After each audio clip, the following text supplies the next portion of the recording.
promised you we'd do some music this week, and today is our first day of having a go. So, what you're going to need is you're going to need your story mountain. Hopefully you've still got it from yesterday. Now what we're going to look at today is how the characters in the story link to sounds. Now that doesn't mean we're thinking about what the characters would say. It means more about what the characters would sound like if they were musical instruments or if they were sounds. So, I've thought about two different characters in the story that are totally opposite to each other. So I thought about Little Red Riding Hood and the wolf. Now, when I did my story mountain yesterday, I wrote some adjectives next to the characters. On my character of Little Red Riding Hood, I said friendly, happy and kind. Now, when we're thinking about a friendly or happy character, usually the sounds that go with that character are very high sounds or they're quite fast. And the other character that I'm thinking about is the wolf.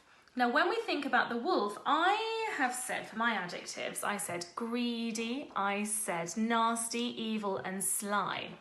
Now, when we're thinking about an evil character, it's usually a low sound and it's very slow as well. Now, today, what we're going to have a go at doing is thinking about which objects in the house we could use to represent those different characters.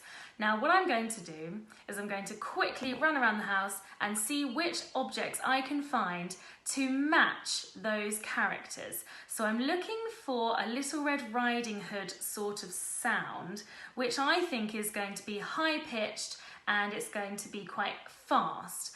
Now, then I'm going to try and find something that is an evil sounding object. Usually evil is low pitched and slow. Wish me luck.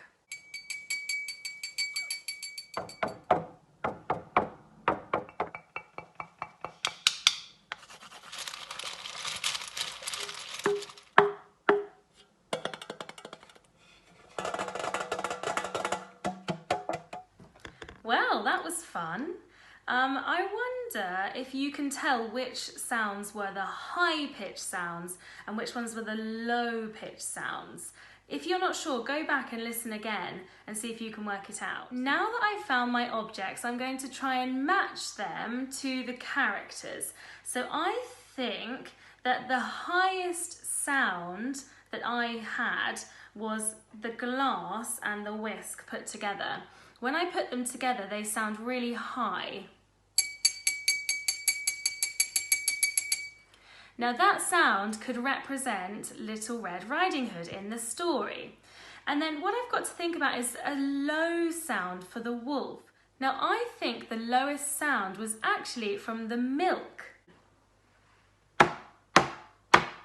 So I think those must be my two sounds for those characters. So I've got the glass and the whisk and the milk. Now it's time to explain your challenge. Your first challenge is you need to do exactly what I did. Go and search all over your house and see if you can find some high-pitched items and some low-pitched items, just like I did. Then you need to have a go at retelling the story of Little Red Riding Hood. For example, you need to tell the story and use your objects to create the sound in the background. So I'm going to give you an example. One day there was a little girl called Little Red Riding Hood. She decided to go through the woods to give her grandmother some gifts. On her way though, she met a wolf. Now it's your turn. Your first job is you go and find all of your objects that represent the characters.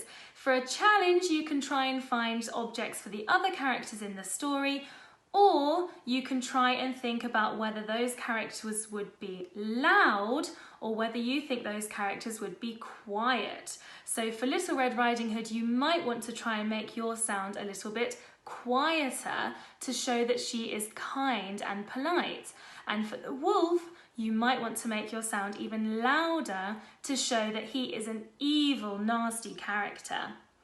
Good luck everyone, I hope that you enjoy retelling the story with some sound effects.